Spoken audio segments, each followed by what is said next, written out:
기도하겠습니다. 하나님 아버지, 오늘 이 하루도 주님께서 우리에게 명령하시고 말씀하시고 또한 주님의 길로 인도하여 주셔서 우리가 살아갈 수 있음을 고백합니다. 주님께서 우리를 부르지 아니하시면 또 주님께서 우리의 손과 발에 역사하시지 아니하시면 우리는 한 발자국도 움직일 수 없고 나아갈 수 없음을 고백합니다. 주님께서 오직 우리의 모든 삶 전체를 조명하여 주시고 주관하여 주시는 그 놀라운 그 은혜가 우리 가운데 가득히 임하게 하여 주시고 또한 잊어버릴 때마다 다시 기억나게 하여 주셔서 말씀을 보면서 오직 주님께서 이렇게 인도하시는구나라고 깨닫고 나아가는 놀라운 삶 되게 하여 주옵소서. 오늘 요나부터 요엘서까지 오늘 말씀을 살펴봅니다. 주님께서 이 말씀 하나하나 가운데 은혜를 더하여 주시고 이 말씀들이 우리 가운데 삶에 깊이 적용되어서 힘있게 나아갈 수 있도록 인도하여 주옵소서. 모든 말씀 예수님의 이름으로 간절히 기도합나이다. 아멘. 우리 하나하나 좀 살펴보도록 하겠습니다. 일단 이 예언서들 딱 들어오면 이제 이스라엘 백성들의 이 현재 시기가 아직 멸망하지 않았던 시기죠. 그러니까 멸망당하기 전에 하나님께서 이 수많은 선지자들, 이 예언자들을 통하여서 하나님께서 말씀을 전달한 게 바로 이 예언서입니다. 하나님께서 말씀을 전하실 때그 어떤 마음을 전하셨겠어요? 이스라엘 백성들이 곧 있으면 멸망당할 건데 너희들 빨리 정신 차리고 하나님 앞에 순종하며 돌아오라 라는 그 내용으로 계속해서 이야기를 하시는 거죠. 예언서의 전체적인 모든 분위기가 다 이렇게 비슷합니다. 조금씩 다른 이유는 그때그때마다 북이스라엘과 남유다에 전해주는 메시지가 살짝 다르고 또한 이 선지자들 이 상황에 따라서 조금씩 전달하는 게 조금 다르다라는 거죠. 자, 그럼 오늘 요나서부터 우리 한번 좀 살펴보겠는데, 요나서의 이 의미는 이제 비둘기라는 거예요. 여러분, 비둘기 하면은 무엇이 떠오를까요? 뭐, 백색, 순결함, 뭐 이런 것들이 떠오르죠. 근데 여기서 이제 말한 이 비둘기의 의미는 전달하는, 전달자의 의미예요. 서신을 전달하다. 그죠? 어떤 메시지를 가지고 그 사람에게 전달하다. 약간 이런 이제 의미를 가지고 있는데, 그리고 우리가 잘 알다시피 요나 선지자는 어떠한 명령을 받았습니까? 니누에로 가서 하나님의 말씀을 전하라. 이 비둘기의 역할을 받은 거예요. 그런데 중간에 니누에로 가지 않고 다시스로 가는 배를 타게 됐잖아요. 아무튼 그런 요나의 이제 모습을 우리가 살펴볼 때, 야, 주제는 하나님께서도 이방인들을 구원하시려고 하는 마음이 있다. 그 메시지를 전달해야 되는 거죠. 복음의 메시지를 이방인에게 전달하는 거. 이제까지는 너무나도 선민 사상이 강했죠. 이스라엘 백성들만 하나님 앞에 구원받을 수 있다. 근데 최초로 이방인들에게도 구원을 받을 수 있다라고 그 편견을 깨버린 이 시기가 바로 이 요나 시기입니다. 이 요나가 가장 먼저 앞선 시기예요. 오늘 시기를 보게 되면 여로보암 2세 때 요나가 활동을 하게 되었어요. 이때가 793년. 그러니까 아직 북이스라엘이 멸망당하기 전이었죠. 그래서 훨씬 이때 전에 하나님께서 이미 이방인들에게도 구원하려고 하는 마음이 가지고 계셨구나. 그리고 이것은 단순히 이때 갑자기 생긴 마음이 아니라 원래 하나님께서 천지를 창조하실 때부터 생각했던 그리고 계획해 놓으셨던 만인들을 다 구원하기 위한 그런 마음을 가지고 있었구나라는 것까지 이 요나서에서 깨우쳐주는 그런 장면을 보게 됩니다. 그래서, 그래서 이 요나서에는 단순히 이 니누에, 그러니까 아수르라는 그 나라를 하나님께서 그 나라만 사랑해서 이렇게 요나서를 적은 게 아니라 아수르라는 나라뿐만 아니라 아수르를 통한 그 많은 사람들까지도 사랑하려고 하는 그런 하나님의 메시지까지 전달되는 거예요. 여러분 왜 그럴까요? 당시 아수르가 강대국이었잖아요. 아수르가 강대국이면 그러면 강대국이 아닌 그 연약한 그 나라들도 있지 않겠습니까? 아수르에게 핍박받고, 특별히 이제 이스라엘 백성들도 아수르에게 핍박받았는데, 그런 아수르에게 억압받고 핍박받았던 이 나라들을 하나님께서 사랑하는 건 나름 이해가 돼요. 그죠? 왜? 연약한 나라기 때문에. 그런데 강대국인 아수르까지 하나님을 사랑했다. 이거는 많은 나라들, 모든 세계의 나라들까지 사랑한다라는 의미로 우리가 받아들일 수 있는 거예요. 왜? 우리가 생각했던 악인들, 정말 구원받지 못할 사람들, 그 사람들이 구원받는다면 선한 사람들이 구원받는 건 당연하다. 이게 공식이 성립되는 거잖아요. 당시 아수르가 공공의 적이었기 때문에 아수르를 하나님께서 사랑하신다? 아, 그러면 많은 연약한 나라들, 다른 나라들도 하나님께서 사랑하시는 것이 당연하다. 이 하나님의 마음이 그렇게 전달되는 것이죠. 그래서 하나님께서 아수르에게 복음을 전하실 때 아수르에게 이제 경고를 하시죠. 우리가 알다시피 너희들이 회개하지 않으면 멸망한다. 그 경고의 메시지를 요나가 탁 선포하고 나서 아수르 백성들이 이제 돌아오게 되는 하나님 앞에 회개하게 되는 그런 모습을 우리가 보게 돼요. 결론적으로는 아수르가 이때는 회개는 했지만 결국은 아수르도 이제 근본적으로 하나님을 믿지 않았던 그런 마음들이 원래 있었기 때문에 회개를 하고 나서 얼마 지나지 않아서 다시 또 이방신을 섬기고 그래서 아수르가 강대국이 돼서 이제 이스라엘을 무너뜨리고 막 이제 제패를 했지만 결국 시간이 지나서 바벨론이라는 나라 가운데 심판을 다시 당하게 되는 이제 그러한 이제 모습을 우리가 바라보게 됩니다. 어찌됐든 간에 이때는 아수르가 굉장히 강대국으로 확 부상을 하고 있었어요. 그래서 북이스라엘 나라가 막 위협을 당했던 이제 시기죠. 자, 그래서 이제 전체 구성을 사장을 보게 되면 먼저 1장은 주님을 피해서 도망가게 됩니다. 주님이 먼저 이야기하죠. 요나에게 야, 너 니느웨로 가서 하나님의 말씀을 전하라. 근데 요나가 너무 싫은 거죠. 요나 중심이었어요. 그 마음이. 왜? 내가 싫으니까. 하나님께서 명령하셔도 내가 싫으니까 안 하는 거예요. 아수르란 나라가 우리나라로 따지면 일본과 같은 그런 관계잖아요. 일본이 우리나라를 점령하고 일제강점기 시대 때 원수가 되었던 것처럼 아수르란 나라도 이스라엘 백성들에게는 원수예요. 근데 그 원수에게 하나님의 말씀을, 복음을 전하게 되면 이 아수르 백성이 갑자기 회개해서 구원받아 버리면 그게 너무 싫은 거죠. 그들은 심판을 받아야 되는 요나의 개인적인 그 원한, 그 마음이 있었기 때문입니다. 근데 이거를 보여주면서 어떻게 바뀌기를 원하세요? 하나님 중심으로 바뀌기를 원하는 겁니다. 그죠? 하나님께서 내가 하기 싫은 것을 말씀하셔도, 명령하셔도, 우리는 내가 싫어도 그거를 따라야 되는 그런 순종의 마음이 우리에게 바뀌어야 된다. 하나님 중심적으로 바뀌어야 된다. 그래서 우리에게 말씀해 주고 있는 겁니다. 결국 이 하나님의 모든 정세, 세계 정세, 세계 모든 나라들을 주관하시는 분이시기 때문에 우리가 거기에 따라서 그 계획을 우리가 비판하고 우리 그 계획을 신뢰하지 아니하고 그렇게 나아가는 것 자체가 우리에겐 죄임을 이거 1장에서는 우리에게 깨우쳐 주고 있어요. 그래서 결국 이제 그 1장에 요나가 이제 제비뽑기를 당해서 요나가 이제 바닷속으로 풍덩 빠지게 되잖아요. 그 제비뽑기 자체도 하나님께서 주관하신 거잖아요, 사실은. 모든 선원들이 다 죽게 된 상황.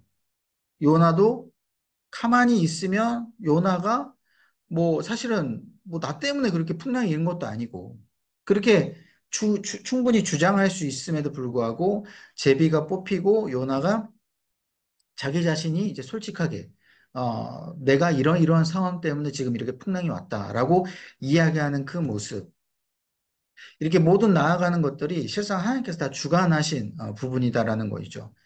그래서 우리가 실상 하나님의 말씀을 따르지 아니하고 내 스스로 내가 주관적으로 막 나아가다 보면 하나님께서 우리에게 풍랑을 주실 수 있다는 거예요.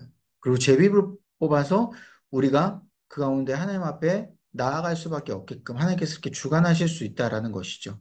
우리가 그걸 기억하면 빨리 그냥 돌아오는 게 나아요. 그죠? 빨리 하나님께 돌아와서 내가 하기 싫어도 그냥 빨리 하나님 앞에 순종하고 빨리 하나님 앞에 무릎 꿇는 게 그게 현명한 방법입니다. 하나님께서 우리를 포기하지 않으시기 때문에 그걸 통하여서 우리를 계속 훈련시키고 하나님께 오게끔 만드시는 그런 분이심을 우리가 기억해야 된다라는 것이죠. 그리고 2장을 보시면 이제 요나가 이제 물고기 뱃속에 들어갑니다. 그리고 감사 기도를 이제 하게 돼요.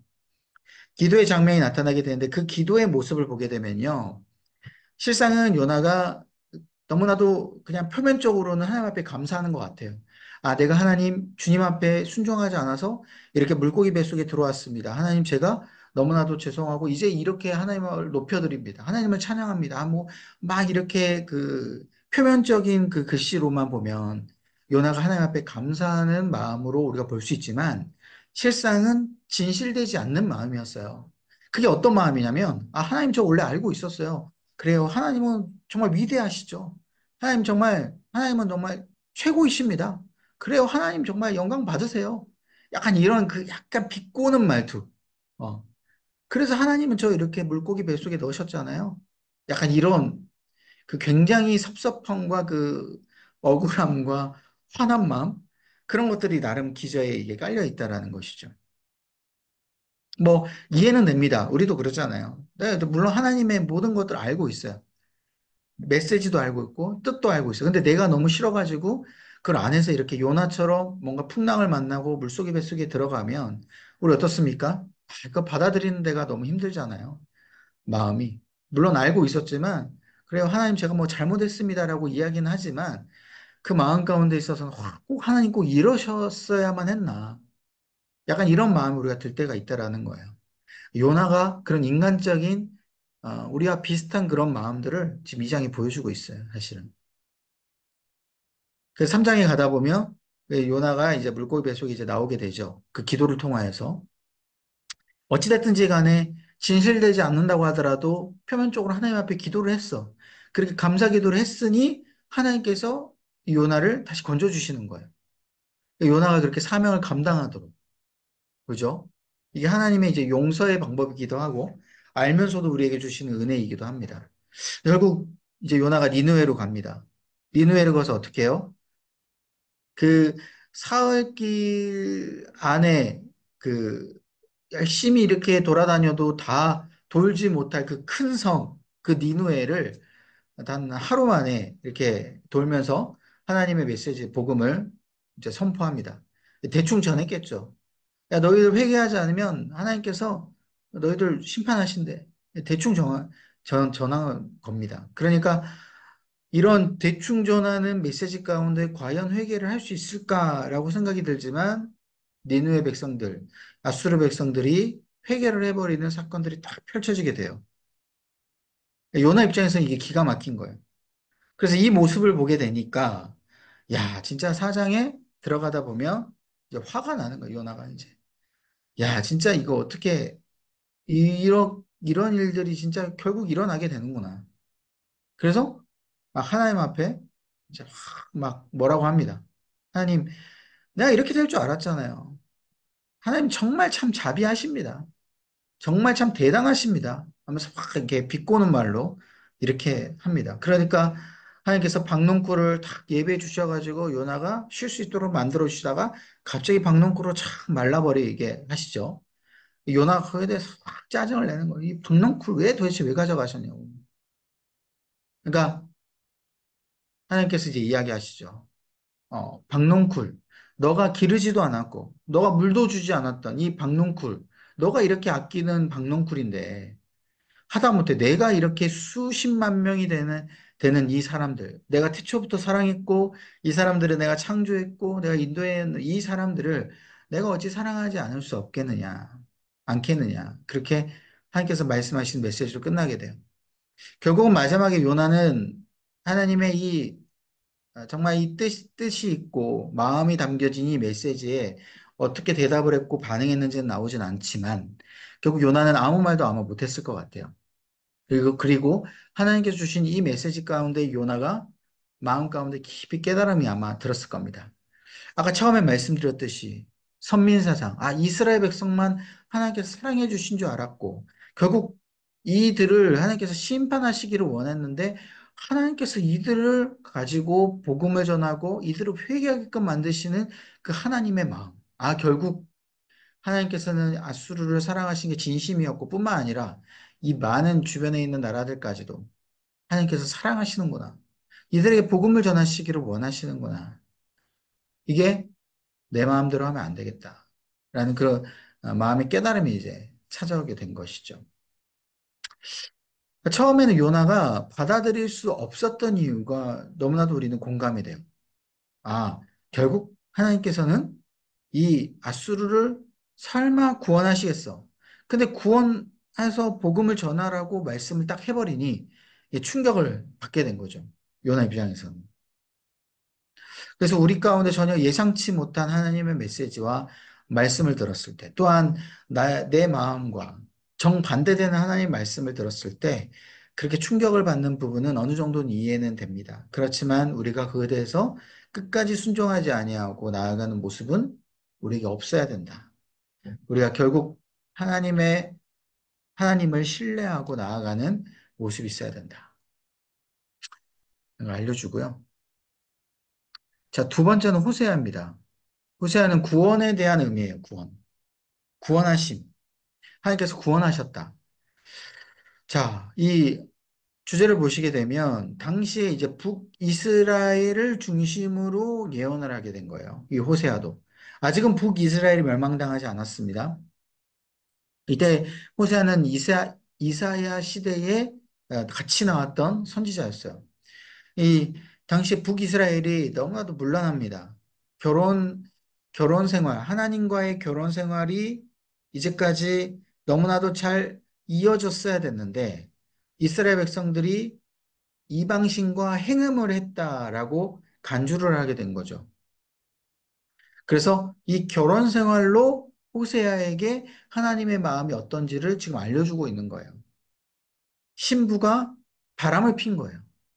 신랑 되신 예수님, 하나님은 마음 가운데 쓰디쓴 상처를 받은 거죠. 그 마음을 너가 느껴라는 거예요. 호세아에게. 그래서 호세아에게 실제적으로 이 창녀인 이 여인을 데리고 와서 결혼을 하게끔 만드는 거죠. 우리가 알다시피 고멜이라는 여인입니다. 이 여인이 세 번이나 도망가요. 데리고 왔는데 아이를 놓고. 근데 또 도망가.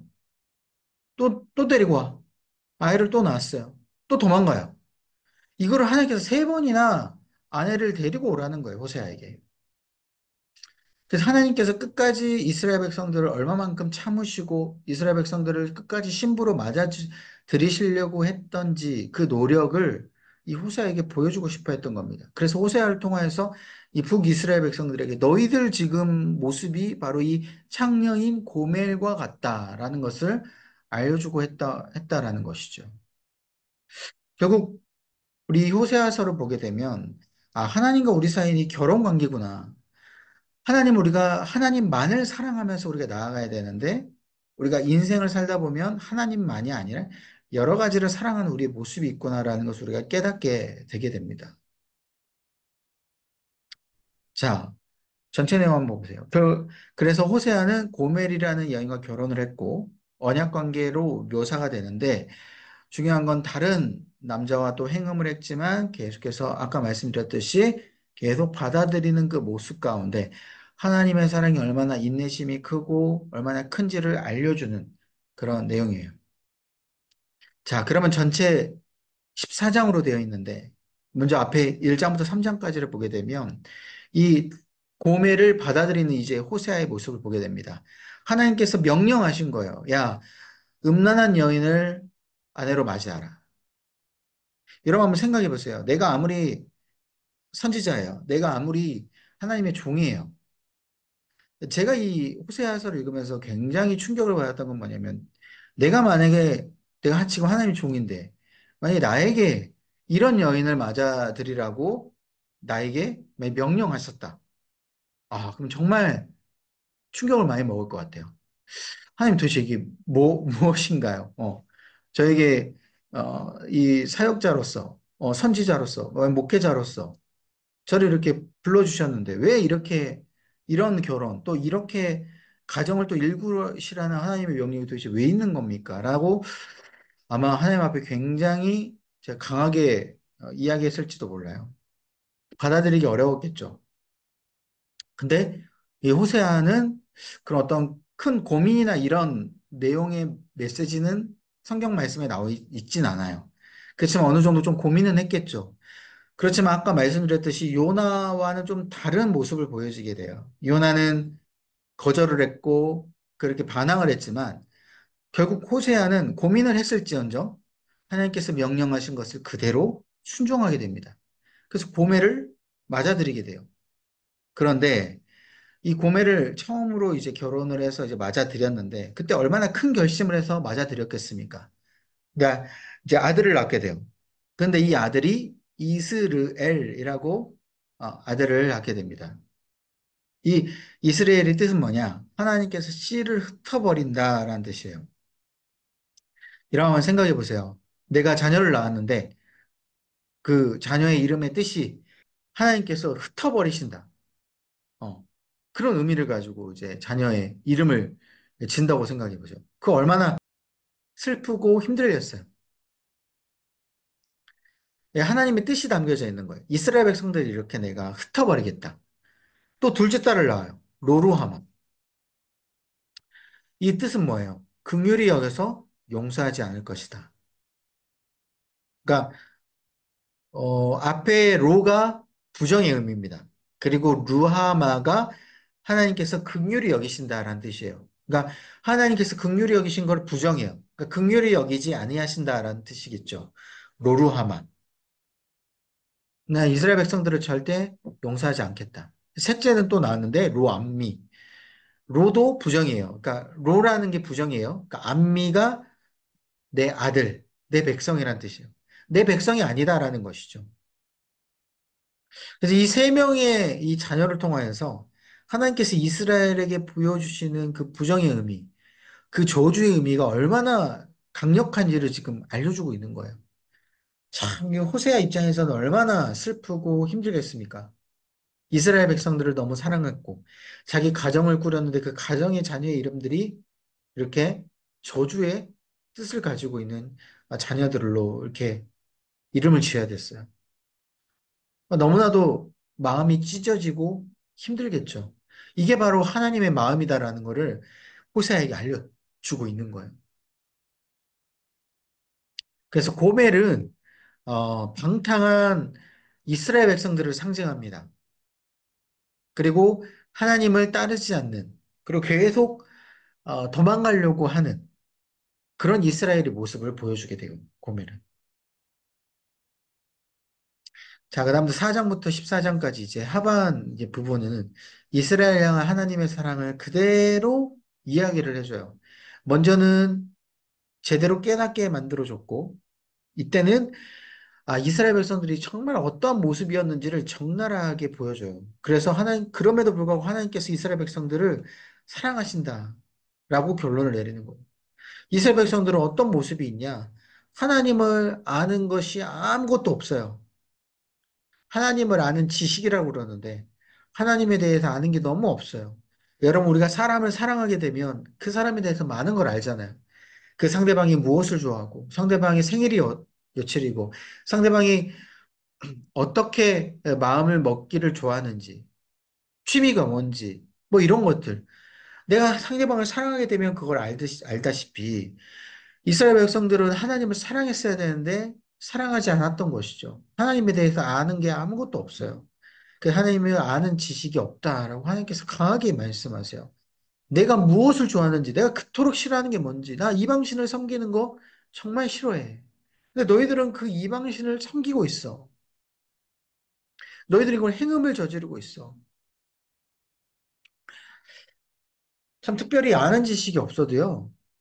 사랑하는 그 부부 관계에 있어서는 적어도 행음을 하지 않는 거, 불륜을 저지르지 않는 거, 이것은 너무나 당연한 거잖아요. 근데 이스라엘 백성들은 그 당연한 너무 기본적인 거, 정말 최소한의 지켜야 될 그 도리조차도 지키지 않는 그 모습에 하나님께서는 이제 분노를 표출하고 있는 겁니다. 내가 그렇게 사랑했어. 어. 근데 너희들은 뻔뻔하게 그렇게 이방신을 계속 섬기고 있다. 그런데 결론은 그럼에도 불구하고 나는 너희들 끝까지 사랑할 것이다. 라는 그런 이제 하나님 메시지가 마지막에 딱 드러나게 돼 있습니다. 참 정말 대단하죠. 하나님께서 얼마나 이스라엘 백성들을 사랑하시는지를 이렇게 보여주면서 알려주는 겁니다. 그래서 우리가 호세아를 읽으면서 아, 내가 하나님의 마음을 아프게 한 것이 있지 않은가. 내가 혹시나 하나님 앞에 내가 이렇게 불륜을 저지른 것처럼 그렇게 내가 다시 곁길로 나아가고 하나님의 마음을 알지 못한 채 내가 행동하는 그 모든 것들이 어떻게 보면 하나님 앞에 상처를 주는 행동들이 아니었나 라는 그 모습으로 우리가 한번 돌이켜 봤으면 좋겠습니다. 다음은 아모스예요. 아모스, 짐진자라는 뜻입니다. 자, 이제 이 아모스도요, 이 호세아랑 동시대 선지자예요. 북이스라엘이 아직 멸망당하지 않았던. 그래서 이 북이스라엘에게 선포합니다. 지금 보시면요, 요나, 호세아, 아모스 다 북이스라엘을 위주로 해서, 북이스라엘 출신으로 해서 북이스라엘에게 선포하고 또 아수르에게 선포한 그런 이제 선지자들입니다. 자, 이 아모스도 이 짐진자라는 게 뭐냐? 아, 정말 하나님 앞에 이 마음을 알고 있는데 북이스라엘에게 이 하나님의 마음을 전해야 되는 그런 이제 어깨에 무거운 그 사명을 가지고 있는 그런 모습을 이제 표현해 주고 있어요. 왜 어깨에 무거운 그 사명을 가지고 있냐? 그냥 복음을 전하면 될 텐데. 왜 그러냐면요. 이 아모스라는 이 사람이 이 출신 때문에 그래요. 이 아모스는요, 남유다 출신이에요, 남유다. 그러니까 북이스라엘에게 말씀을 전하지만 남유다 출신으로 이 원래는 선지자가 아니에요. 원래는 뽕나무를 재배하던 사람이었습니다. 근데 하나님께서 갑자기 불러가지고 선지자로 세운 거예요. 그래서 북이스라엘에게 가서 명령해라는 거예요. 여러분 이거 비슷한 거예요. 지금 남과 북이 갈라져 있잖아요. 지금 몇십 년간 교류가 없었고 특히 남쪽 사람들은 북쪽 사람들을 막 혐오해. 북쪽 사람들을 막 너희들은 막 혼혈 민족이야. 사마리아 백성이야 하면서 막 이렇게 혐오하는 그런 모습. 그래서 이 사마리아 백성들도 이 남쪽 사람들, 이 북쪽이 남쪽 사람들을 또 싫어해요. 그걸 아는 상황에서 이 남쪽 사람이 갑자기 북쪽으로 올라가. 특별히 이제 우리 남북한, 갑자기 우리가 뭐 예를 들어 뭐 통일됐다고 칩시다. 내가 갑자기 북한에 올라가서 너희들은 곧 멸망할 거야. 이러고 막 경고하고 선포하고 막 복음을 전하는 거 여러분 쉽지 않을 겁니다. 그냥 교회를 세우고 하나님을 믿어라고 말은 할 수 있을지 모르겠지만 너희들 곧 멸망당하니까 너희들 하나님 앞에 돌아와야 돼. 이렇게 경고하는 거 결코 쉽지 않죠. 그러니까 짐을 진 거예요. 자기와 다른 출신의 민족들에게 하나님의 말씀, 복음을 전해야 되는. 그러니까 호세아는 북쪽 이스라엘에서 태어나서 북쪽 이스라엘에게 말씀을 전했지만 아모스는 남쪽 유다에서 태어나서 북쪽 이스라엘에게 사마리아에게 복음을 전하는 그러한 이제 좀 다른 부분인 거죠. 자, 그래서 이스라엘에게 특별히 종교적, 사회적 부패 이것을 가지고 정확하게 찝으면서 너희들이 하나님 앞에 돌아와야 된다라고 이야기를 하고 있습니다. 종교적, 사회적 부패 전체적으로 다 아우르는 것이죠. 자, 이제 전체 내용을 보시면요. 이때 아수르라는 이 나라가 이제 완전히 최강대국이었어요. 그러니까 아까 호세아 시대도 이제 마찬가지였지만 최강대국이었어요. 그래서 주변에 있는 나라들이 점점 아수르에게 굴복하고 가고 있었던 시기였고 북이스라엘에게 이제 점점 압박해 나아가는 시기였어요. 곧 있으면 이제 북이스라엘 멸망당해요. 그런 긴박한 상황에서 아모스, 이제 하나님이 이제 북이스라엘 출신 선지자의 말도 안 들으니까 남유다 출신 선지자도 같이 보낸 거죠. 그래서 이 천민 출신, 뽕나무를 재배했던 왕족 출신도 아니고 이 천민 출신이 가서 나는 아무것도 아니지만 하나님께서 말씀을 전하라고 해서 왔다. 하고서 이 말씀을 이제 전한 거예요. 이 북쪽 이스라엘 백성들이 그 메시지에 대해서 얼마나 뭐 잘 들었겠습니까? 안 그랬겠죠. 자, 그래서 전체 구성 9장을 보시게 되면요. 1장부터 2장은 8개 나라에 대해서 하나님께서 경고합니다. 북쪽 이스라엘에 대해서 말씀하시지만 앞선 부분에 있어서는 짧게 다른 나라에 대해서도 경고를 하고 있어요. 다메섹, 가사, 두로, 에돔, 암몬, 모압, 특별히 이제 남쪽 유다에까지 하나님의 경고가 나타납니다. 너희들 이렇게 편하게 있을 때가 아니다. 아수르만 내가 경고한 게 아니라 너희들 이렇게 다른 나라들도 너희들 조심해라. 그리고 3장에서 6장까지는 이제 북이스라엘을 향해서 하나님께서 세 편의 설교를 하게끔 만드세요. 아모스가. 첫 번째 설교는 뭐냐? 이스라엘 백성들에게 심판을 선포하는 자신이 왜 왔는지에 대해서 이야기를 하게 돼요. 내가 지금 너희들에게 심판을 선포하는데, 너희들 알다시피 나는 뭐 아무것도 아니다. 난 뽕나무 재배하다가 갑자기 하나님께서 말씀하셨다. 이것을 이야기하고 있어요. 그만큼 하나님의 마음이 나에게 강력히 임했다라는 것을 이스라엘 백성들에게 전하고 있는 거예요. 그러니까 평소에 선지자였거나 평소에 어떤 좀 리더급, 지도자급들이 가서 말을 했으면 아니 저 사람 또 그냥 이야기 하나 보다 라고 이야기했을 수 있겠지만 평민 출신, 그것도 하층민 출신이 정말 하나님의 말씀이 없다라고 생각하는 그 출신의 백성이 갑자기 하나님의 말씀을 전하니 이스라엘 백성들이 오히려 거기에 대해서 두 가지로 나뉠 수 있겠죠. 아, 저거 진짜 하나님 말씀이 임한 건가? 또 한 가지는 쟤는 뭐야? 아무것도 아닌 애가 갑자기 뭔 하나님의 말씀을 이야기하고 있어. 막 이렇게 갈라지게 되는 것이죠. 그렇지만 결국 아모스에 대한 부분에 신뢰가 없었기 때문에 그리고 하나님 말씀에 대한 신뢰가 없었기 때문에 결국 이 경고를 듣지 않습니다. 두 번째 설교는요. 이 경고를 하나님께서 전한 이 아모스의 경고를 거부하는 특별히 부유한 자들 그리고 리더급들 그리고 그 이제 여성들 지도자급들의 여성들 이 여성들 굉장히 문란했거든요. 그러니까 이들 자체들이 결국 이스라엘을 물을 흐리고 그 가운데 하나님 앞에 순종하지 못하게끔 만드는 최고의 원인이라고 본 거예요.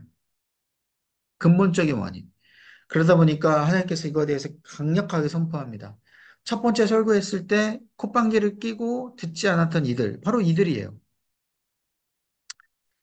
그래서 이들은 종교 활동을 그대로 너희들이 다 알아서 즐겨라. 너희들 이방신 알아서 섬겨라.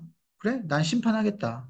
하나님 메시지가 들어있는 거고, 두 번째는 하나님이 그렇지만 창조주와 계시자였다. 너희들 그것만을 기억해라. 그것만을 알고 행동해라. 자, 세 번째 설교는 5장에서 6장인데, 이스라엘 멸망에 대한 슬픈 마음을 담아서 애가를 담아서 이제 이야기를 합니다. 애가. 슬픈 노래죠. 그래서 자신의 말에 왜곡하고 믿지 아니하고 거짓으로 또 재판하고 끝까지 사회적으로 그 가운데 정의를 행하지 않는 그런 사람들, 그 지도자들, 그들에 대해서 슬픈 마음을 이제 표현하게 됩니다. 그래서 이 세 편의 이 설교를 통하여 이스라엘 백성들이 얼마만큼 지금 현재 깨어있지 못하고 북이스라엘이 깨어있지 못하고 그들 자체가 완전히 지금 영적인 이 죄악 가운데, 이 바닥 가운데 치는 것을 보여주고 있어요. 그래서 7장부터 9장까지는 이제 징조를 하나님께서 환상으로 보여줘요. 곧 있으면 이스라엘이 멸망할 건데 이 멸망을 내가 어떻게 시킬지 내가 환상으로 보여줄게. 그래서 하나님께서 5개의 환상을 보여줍니다. 첫 번째, 메뚜기 재앙. 메뚜기가 와가지고 다 곡식을 먹어버리고 아사 상태로 만들어버리는 그런 재앙. 이 메뚜기 재앙하면은 출애굽할 때 이 메뚜기 이 재앙을 여러분들 떠올릴 수도 있겠죠. 그거하고 너무 비슷한 거예요. 이 메뚜기. 두 번째는 불재앙이에요.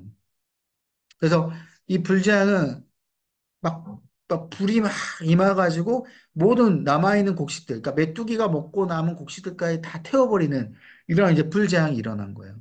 근데 그 불재앙은 이제 환상이지만 실제적으로는 나중에 가면 가뭄이 너무나도 많이 나타나게 됩니다. 그래서 물을 하나님께서 내리지 아니하세요. 그래서 이것 가운데 곡식이 곡식이 없어지는. 그 세 번째는 다림줄. 이 다림줄이라고 이렇게 딱 치수를 재는, 오늘 같으면 이제 줄자. 그 치수를 재는 그 다림줄이 죄를 정확하게 재기 시작합니다. 환상 가운데. 근데 너희들의 죄가 이렇게 정확하게 너무나도 명확하고 너무나도 크다라는 것을 알려주고 있는 것이죠. 그리고 너무 익어버린 여름과일 한 광주리. 어. 그래서 보통 이제 과일 자체가 너무 익어버리면 못 먹잖아요. 마찬가지로 너무 익어버린 과일 한 줄이를 보여주고 있는 거고, 이 기근을 이야기하는 거고, 그리고 베델의 제단이 백성들의 머리 위로 무너지는 환상이 보여주게 돼요. 이 베델은, 이 베델, 단과 베델이라 그러잖아요. 그렇죠? 베델은 아래쪽, 단은 맨 위쪽이에요.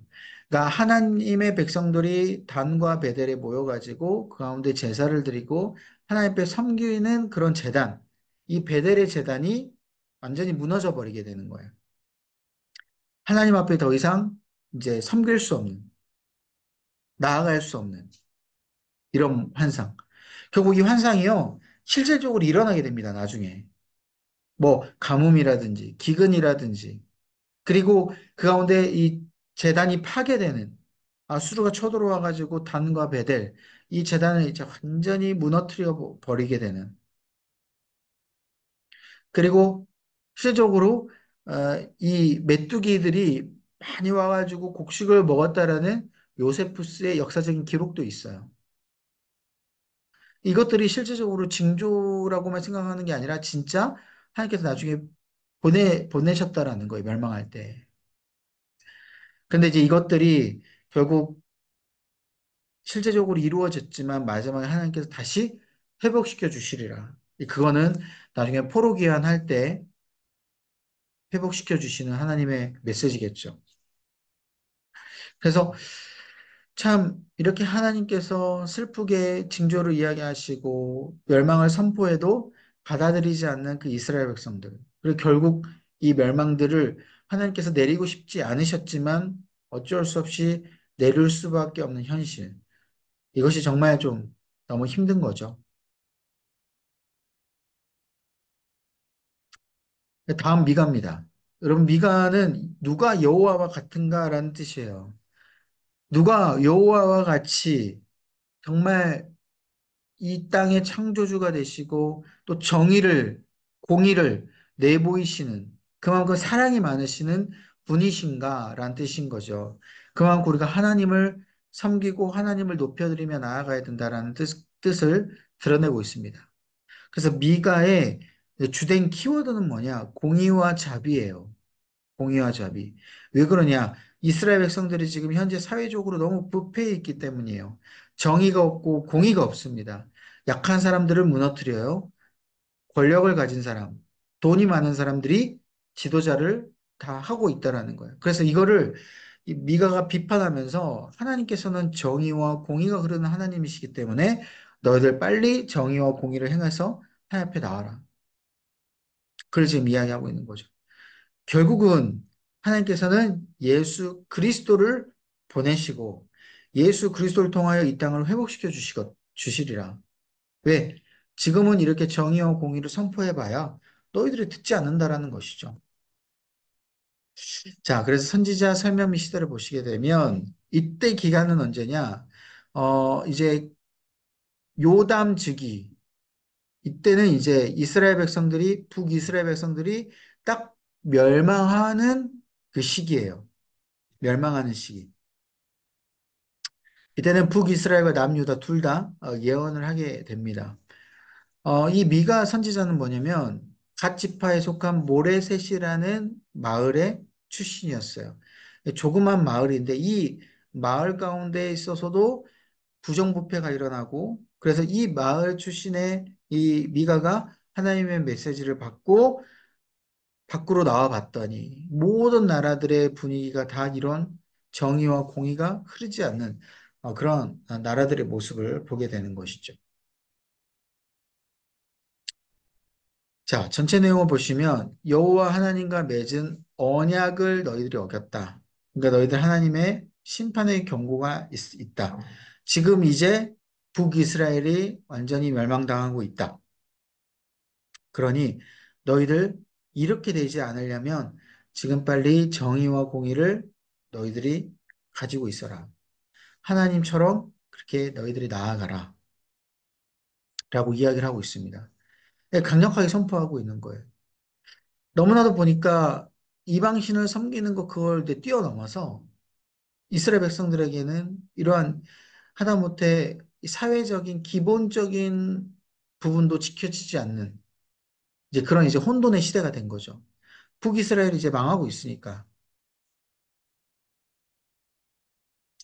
자, 그런데 북이스라엘 멸망당하는 모습을 딱 보면서 아, 결국은 희망은 없지만 나중에 예수 그리스도가 하나님께서 보내주실 것이다.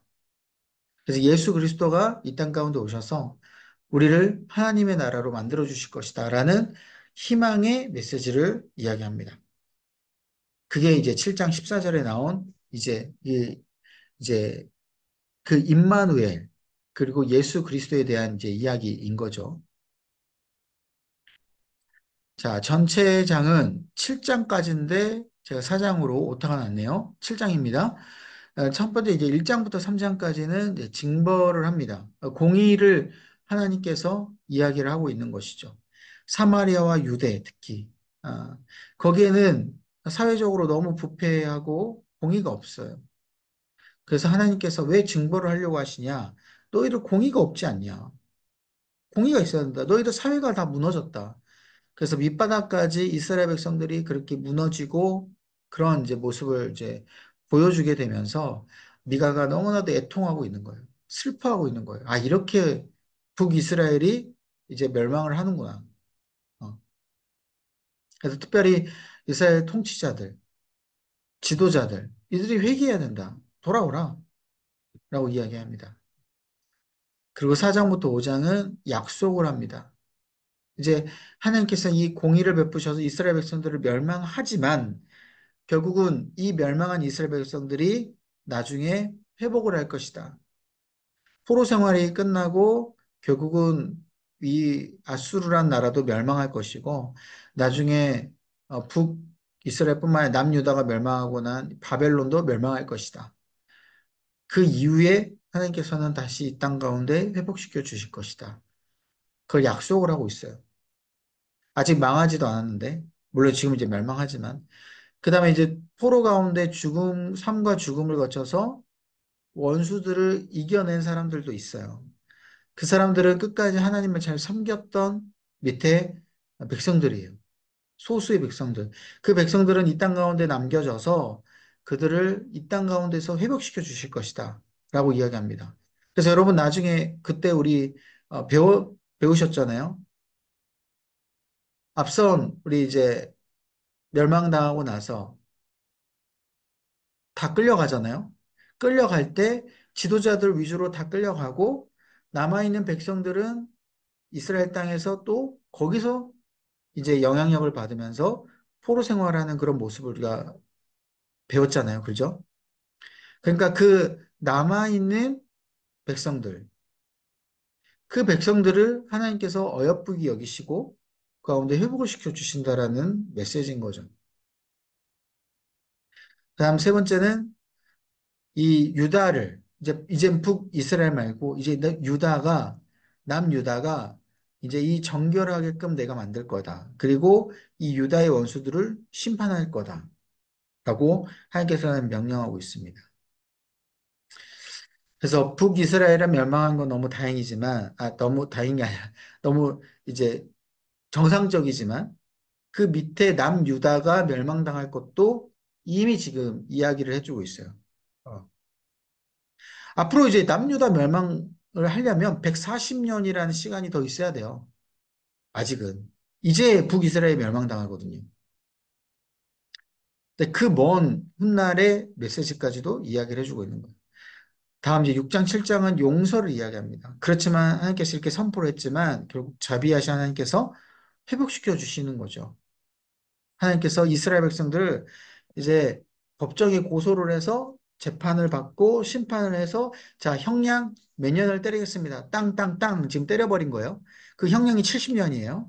70년 동안 포로 생활을 할 겁니다. 하고 땅땅땅 때렸는데 이 이제 재판이 끝나고 나서 그 이후에 70년 이후에 모든 것들은 하나님께서 이제는 완전히 회복시켜 주시고 이제까지 회복을 못했던 하나님을 섬기고 하나님의 그 나라가 이제는 온전히 임하게 될 것이다.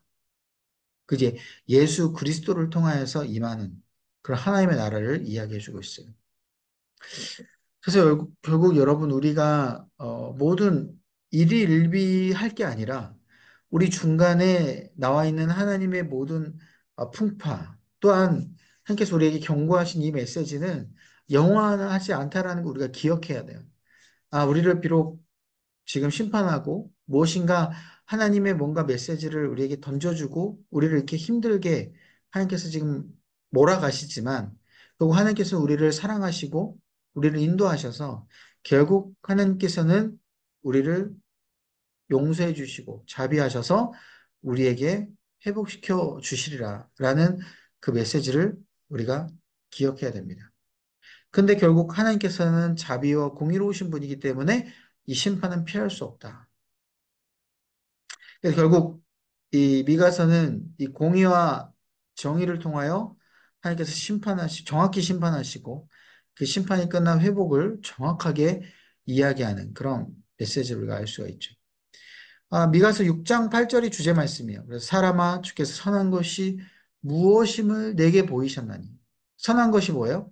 정의와 공의를 행하는 거죠.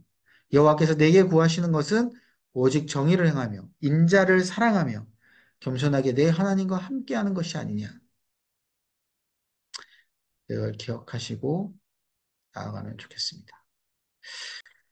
자, 다음은 이제 오바댜예요. 자, 오바댜 여호와를 예배하는 자라는 뜻입니다. 여호와를 예배.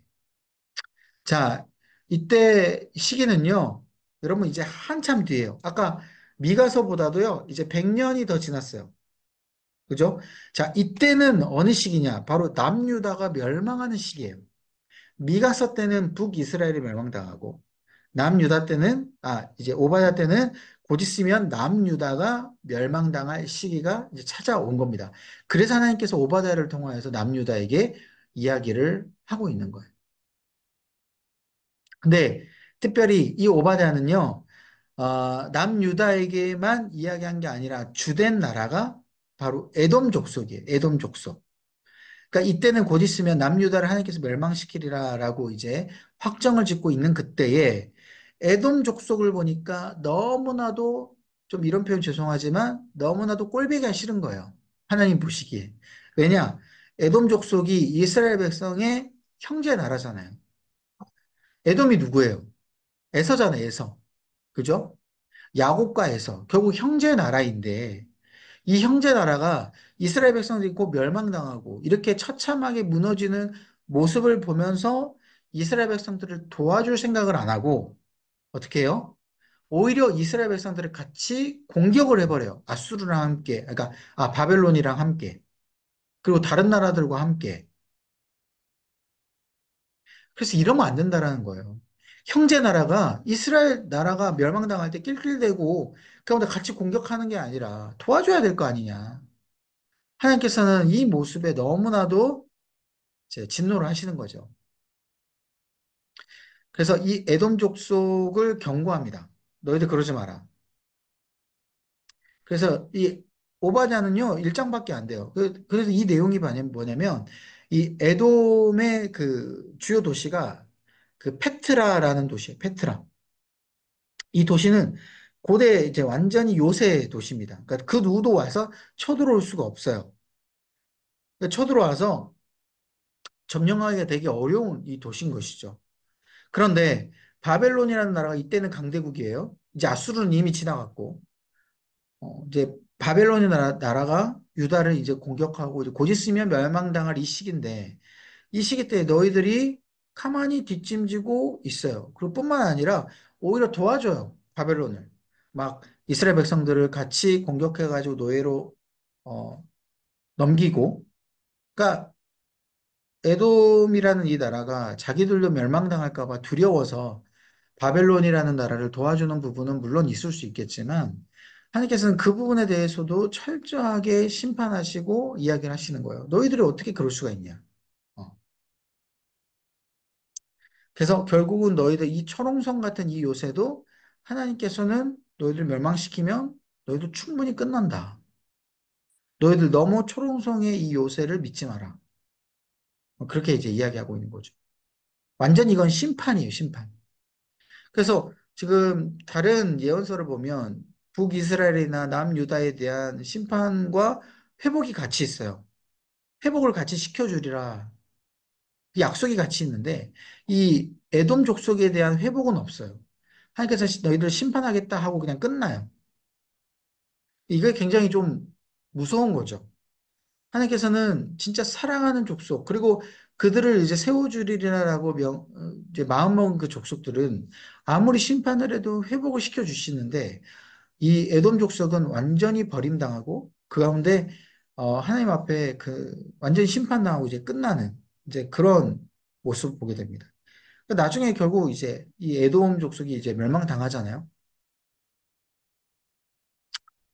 그래서 이제 이 모습을 보면서 정말 하나님께서 우리를 택해 주셔서 이렇게 사랑하시고 인도하신 게 얼마나 감사한지 그걸 깨달을 수 있다라는 겁니다. 이제 마지막 요엘서예요. 여러분 요엘서는 여호와는 하나님이시다라는 뜻을 가지고 있어요. 하나님이라는 게 어떤 뜻일까요? 여호와는 하나님이시다? 이거 너무 당연한 거 아닌가? 자, 하나님이다라는 거를 하나님이 모든 걸 주관하시고 하나님 모든 걸 통치하시는 분이시다라는 거를 지금 알려주고 있습니다. 그게 어떤 뜻으로 지금 보여주고 있냐? 자연재해, 이 모든 우주 만물, 이 자연을 통하여서 하나님께서 이것을 통하여 얼마나 크신 분이신지, 얼마나 위대하신 분인지를 알려주는 그 예언서가 바로 요엘서예요. 자, 이제 이 요엘서는 유다에 대한 우상 숭배에 대한 심판을 이야기합니다. 결국 이 시기는 BC 587년이죠.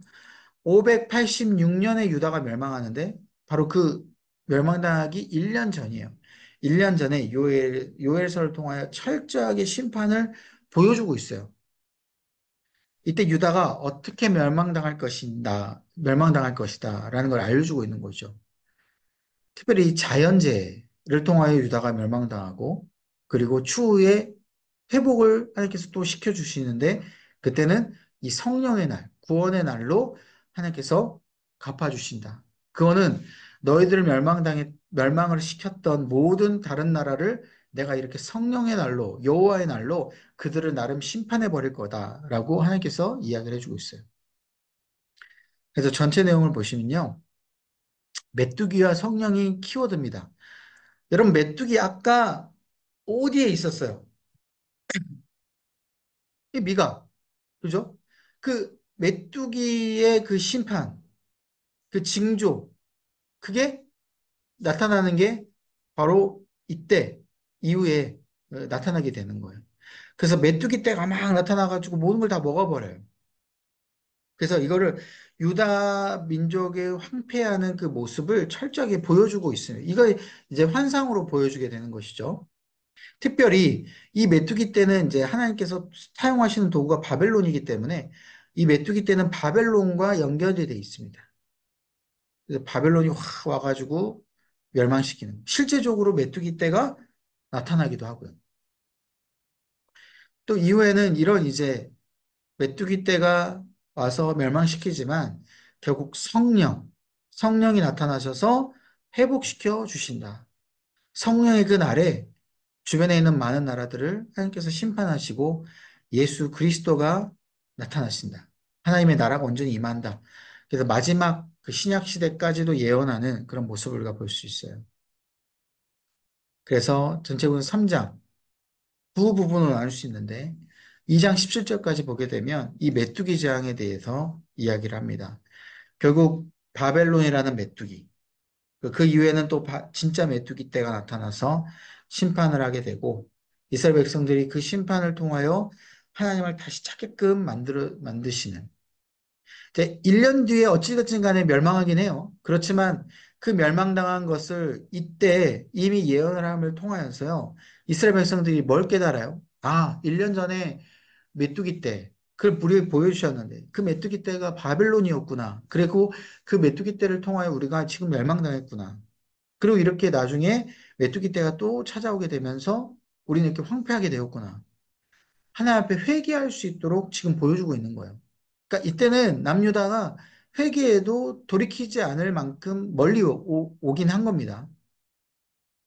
그래서 이때는 이때 왕이 뭐 누구였어요? 이때는 이미 뭐 시드기야 이 왕이었잖아요. 이 시드기야 왕이 이제 이때는 그냥 끝난 거예요.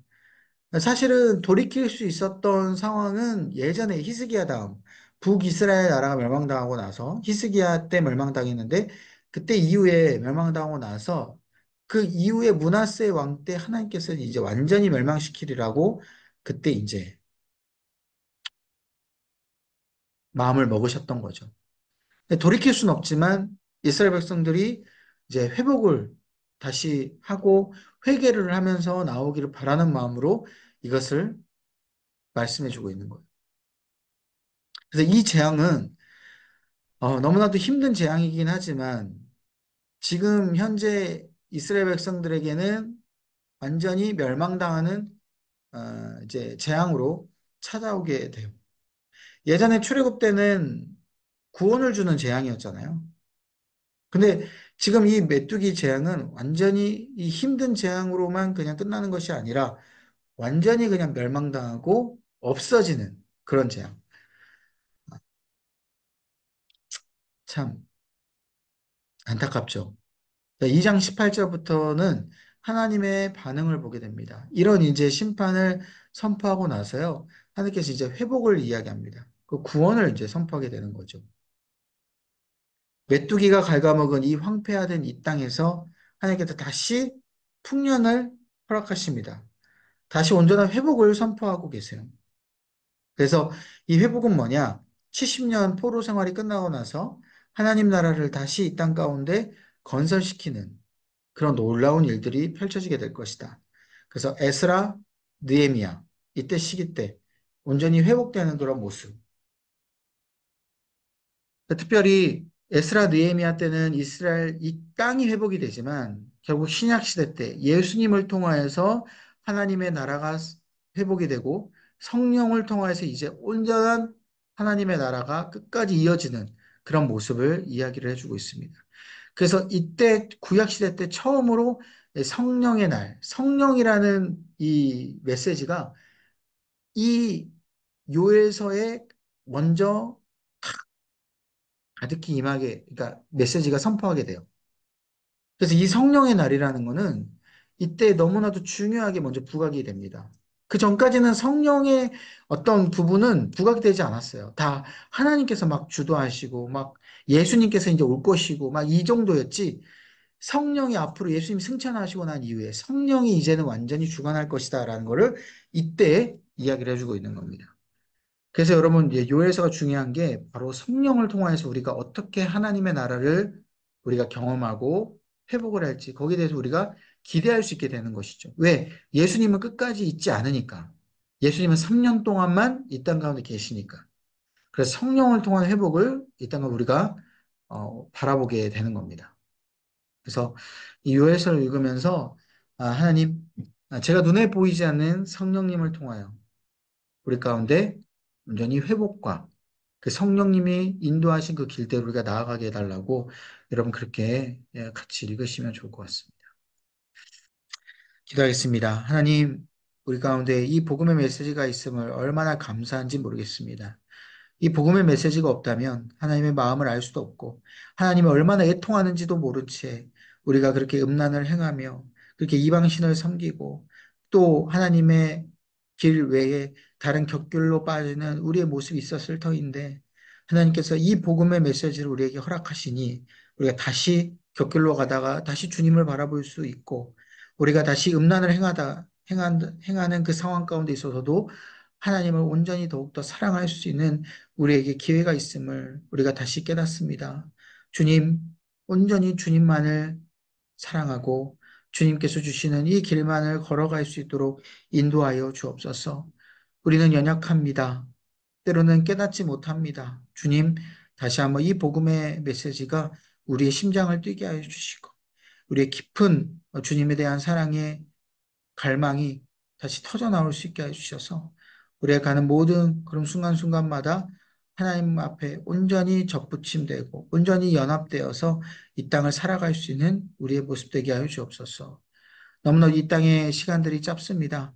주님 앞에 서는 그날에 부끄럽지 않게 해주시고 주님께서 너 이 세상에서 뭐 하다 왔냐라고 질문하셨을 때 주님의 그 복음의 말씀 가운데 우리가 순종하였고 그 주님의 복음의 말씀을 내가 전하며 그렇게 이 땅 가운데 살아왔습니다. 라고 당당하게 주님 앞에 이야기할 수 있는 우리의 믿음의 모습 되게 하여 주옵소서. 오늘 또한 이 6개의 이 복음의 말씀들을 이제 앞으로 읽을 터인데 주님께서 은혜를 더해 주시고 이 말씀을 읽을 때 내 삶이 온전히 다시 한번 회복되는 은혜 역사들이 펼쳐지게 하여 주옵소서. 이 모든 말씀 믿사오며 예수님의 이름으로 간절히 기도합나이다. 아멘.